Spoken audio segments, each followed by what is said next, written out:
Hi guys, welcome to the Streets of Inspiration talk show. We are so happy that you've decided to join us. It will be worth your time. In this episode, we are hosting Thabang Mahlakwane, and I am Sharlotte, your host for this particular show.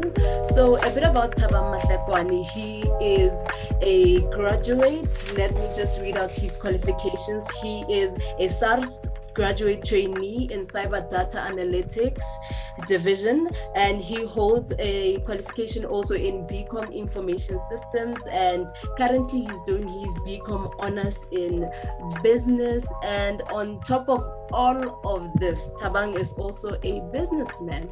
He is an entrepreneur, and today we'll be mainly focusing on his business. So to tell you guys a bit about his business is called Gents Poultry. He is in the agricultural space, and we are going to be focusing on how he started and how's the entrepreneurial journey so far. And I found Thabang on the National Youth Development Agency's Facebook page on the segment of Biz Alive. So that's where I saw Thabang's business and I was very interested in what he does. So today we'll be asking him to teach us a few things about poultry business. So he is in the business of selling chickens. He grows chickens and sells them. He started his business in 2020, I think during lockdown, right, Thabang? Yeah, That's and right. yeah, he specializes in both live and slaughtered chickens. So, Thabang, let's talk about starting out. Because you're the founder of Gents Poultry, how did the idea come about? Where did you see this business idea? Because most of the time, Banaba Collegation, we normally open the quarter joints or the stalikisis, those sort of business formats. But where did you actually find this business format? Firstly, I would like to greet you, Charlotte, Mm-hmm. and the viewers at home. As Charlotte have explained, my name is Thabang. I am a young man from Soweto, Klipspruit. I currently residing in Pretoria due to work reasons. Mm-hmm. Um, well, I can say that I started loving chickens at a very young age. I was that kind of Okay. a person whom you see like in African traditions. We have some ceremonies and then we have to go buy chickens, sometimes sheeps, Uh-huh. like Yeah. I'd always want to go. I'd always want to go just to see the environment, just to see the animals there. And Mm-hmm. yeah, I think at that early age, that's when I really started falling in love with chickens.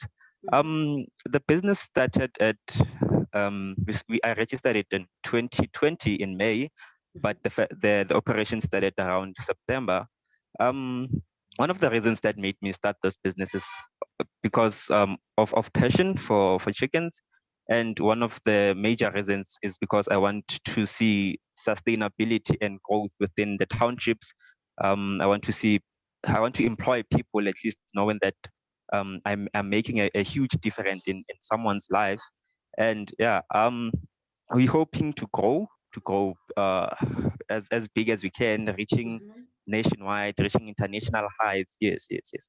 So yeah, that was the motive to start the business, to see more growth within the community and providing sustainable source of protein within our community members of Soweto. Now you've talked about your passion for chickens and your love for chickens, which is really interesting. So now, because you know you love chickens and you wanna be in the business of selling chickens, how much capital did you really need to actually start the business? How much capital did you use? Oh, okay. Well, from my side, I thought at first that one needs to have too much capital, thousands or Uh-huh. millions of rands, Yeah, and true, true. one needs to have, yes, it needs to Mm-hmm. have a big farm. Yeah. And then I saw that no, man, I can utilize what I have, which is Mm-hmm. a backyard. There's space to grow chickens. There's space to put in the shack or the coop, how we call it. So in terms of starting out, it was just over 10K. So it wasn't that much. Yeah, just Okay, over yeah. 10K. Uh-huh. Yeah. So yeah, I was saving from my previous work. So yeah, and then I take that 10K and like, okay, let me put this 10K into business, knowing that there is something that in the long run will generate Mm-hmm. me revenue and increase my other source of income. Mm-hmm. Yes. Hey, Thabang is talking about 10K, guys. As if it stars 10K.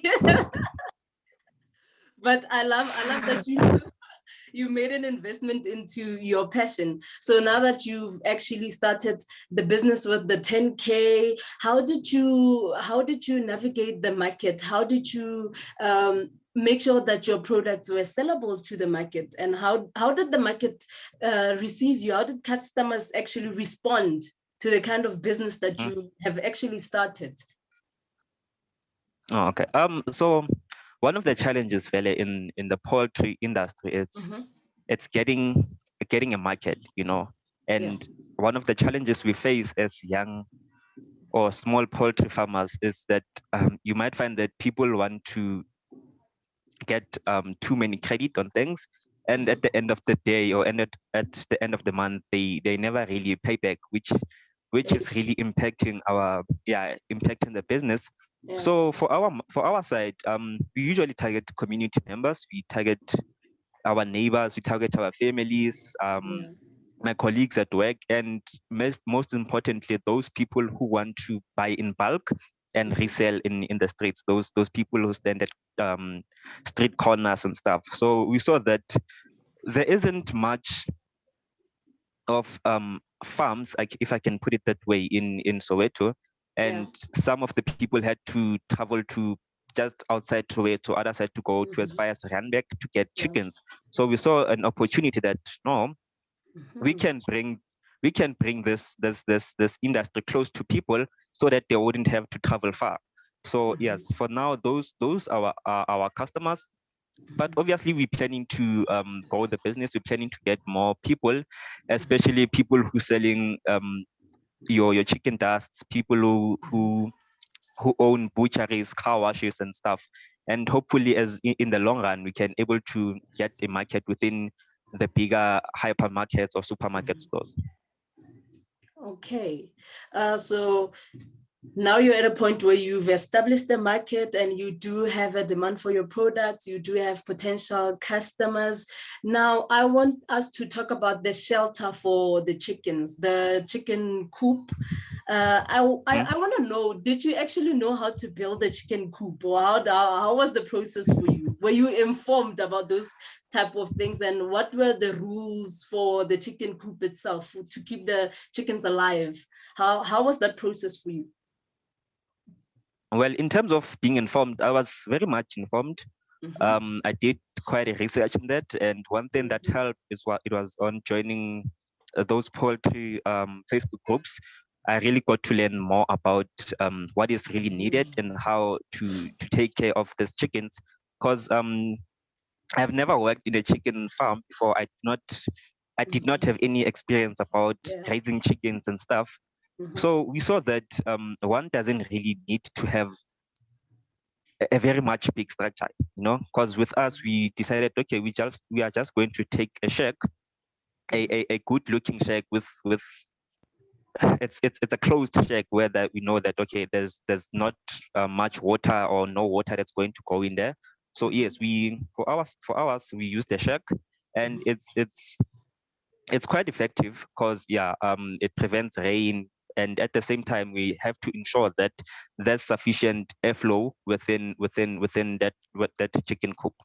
Sure. You guys, I think we are getting very much light from Thabang's conversation that he used this Facebook to get informed on how to start a business. So we need to learn as young people how to use social media to our advantage. So he was actually on Facebook doing his research, to be able to start his business, which I commend you for that, because as young people, we kind of get lost in the social media culture that and at the end of the day, it doesn't benefit our lives. So I commend you for that, And now that you've built your chicken coop, I want to know about the equipment that you use, your feeders, your drinkers, your beddings for the chickens. What is that about? Just teach us about that. Well, people used to say, use what you have, To other people, if people can do those feeders with iron, lezenge, if I may put it that way, other people use that. Other people use just your 5-liter bottle and then they open it apart. But for me, I decided to go with like the suitable material, knowing that okay, I am investing in quality, and yeah, that was the aim, that okay, I want to start by investing in quality so that I can get good results from the business. So in terms of the drinkers, I am using open drinkers, and yeah, for the bedding we use sawdust. So other people call it sawdust, other people call it wood shavings. So it's like a very fine form of wood. Is like very thin sheets of wood. At times we use do you see those grass that they feed to cows, those brown grass, like yes. At times we use that, but most of the time we use wood shavings, because the greater advantage with using that, it can trap the feces from the chickens, unlike with other things that find that okay, there isn't much feces that's trapped there, and it produces more warmth for the chicken to stay warm, because one of the major challenges with chickens is that they have to stay warm, without not having a proper sufficient environment that keeps warmth or that produces enough heat energy, they might die. They are very much sensible animals. Sure. I think you've brought me to my next point when you talk about chickens dying. So let's talk about disease management, because I know for small scale farmers, this is actually a very big challenge for you guys, because if you have chickens that are not doing well, that are sick, it automatically drives up your cost and it affects your earnings. So I want to know, if you have chickens that are sick or chickens that are just dying, how do you handle that? Because I know you guys have to do vaccination. Maybe you can touch on the importance of vaccinating your chickens and educate us on that aspect. Oh, okay. It's very much important to have good biosecurity measures within your chicken operation or within your farm, because it prevents you from having greater losses. Without proper biosecurity measures, you can lose a lot of money, because chickens are very fragile. They get these diseases, these illnesses easily, and one chicken can affect the other. So what we do, we ensure that before we even go inside the chicken house, the chicken coop, there is a form of a bucket where we rinse our shoes, because we walk in different areas and we stamp different forms of particles, and then we don't want those particles to be transported within the chicken house. So it's very much important to clean your shoes before you go there. And other thing, it's following a very accurate vaccination program, because if one doesn't really follow a good vaccination program, you can experience illnesses like the most known illnesses are like a Newcastle illness, which the chicken starts acting weird. It starts twisting the necks, and it just doesn't look well. And it's very much important to vaccinate, because if one chicken gets that form of an illness, it can easily transport it to other chickens, which then it can create a greater loss to your business and affect you very very much in a bad way financially. So it's good for one to have good biosecurity measures every time within that chicken coop.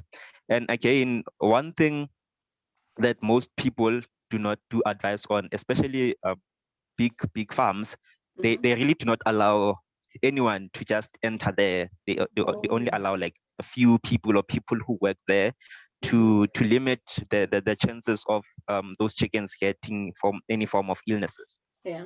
Yes. Okay, so now because you've established this business and now people know that you do have a chicken business in your community, let's talk about the safety of your chickens. How do you make sure that by using backyard farming, your chickens are actually safe? Or have you encountered any problems regarding safety? Well, I think the first thing or one of the advantages where I'm working at, we are a community we are like a form of a unity, or like a form of a family. So we take care of one another. So since the start of the operations, we've never had any form of theft or any form of someone trying to go and steal chickens or something like that. No, we haven't experienced that. But for us, your form of security measures for now is just to have good locks. So we I think we have like 2 or 3. Yeah, we have 2 locks that we lock the door and ensure that there isn't any form of harm or any form of person that can go through there. And again, the windows, we also lock them from the inside. Yes. So for now, that's how we ensure that we protect our livestock. Okay, so I want to know about the support from the industry itself. Did you get any support from maybe agents or suppliers? Did you get any support or anything for that matter? Because I saw you on the National Youth Development Agency's Facebook page. So did you have any support from external organizations as yet? Yes, there was this form of competition that we entered. It was conducted by a company called EPOL. EPOL is one of those big companies that produce broiler feed, chicken feed. So we were lucky to win that competition. And then the EPOL company then sponsored us with I think 23 or 24 bags of chicken feed, which was a very much boost to us because 80% of the expense that we spend on chickens, it's probably on feed. So yes, for now, that is the only support we have got, but we are still trying to apply for other forms of funding. The NYTA, that's one of the reasons I uploaded a video there to try and get some source of funding to grow the business. Yes. Sure. This is a very informative episode. Now, I want to know, what are your growth plans? Where are we going with Gents Poultry? What is the mission here? What are we doing? Well, currently, we're focusing on just selling big, well-grown chickens. We recently, I think a few weeks ago, we bought an incubator. So what an incubator does, we put fertile broiler eggs there, and then it produces day-old baby chicks. So I actually saw an opportunity on supplying other small-scale farmers with day-old chicks, because one of the challenges that we are facing in that industry is there are a lot of scammers, and that's one of the things that I saw, that okay, maybe I can try and enter this industry and try to be more competitive there and be one of the reliable suppliers to people. So that is one form of growth that we've established. And currently we are on a process of renting out space. We want to open our first butchery, which we are hoping to do that on the 1st of June. So yes, for now, those are our main focused growth plans. Can you invite me to your butchery when you open? No, definitely, I will do so. Please. So now that you are growing, and I see a very much big potential for your business, that's exactly why I invited you to this show, because there's just something about how driven you are and passionate about this business. So I want to know, in your entrepreneurial journey, what are some of the lessons that you've learned so far and you wanna teach other young entrepreneurs? Well, one of the lessons that I've learned, when one is planning to start a business, we are more focusing on the good parts. Like, we are focusing that, okay, I'm going to produce 100 chickens and then I'm going to get 40 rand per chicken, and then I'm going to get this type of profit, Yeah. And it's actually not like that.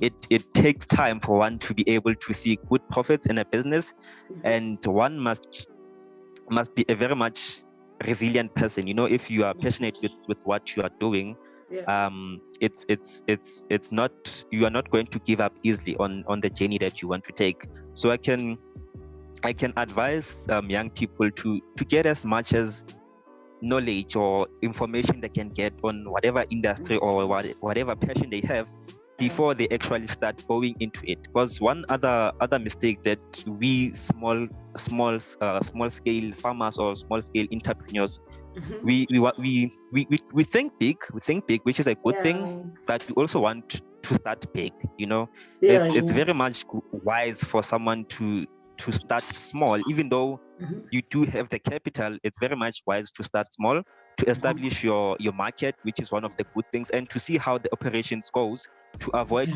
having to lose greater losses, because there are people that I know who started with like 5,000 chickens, and then you might find that from that 5,000 he lost 3.5, which is a greater loss now. So I would advise people to, even though they're thinking big, but to start small, which is a very much wise decision to go for. Sure.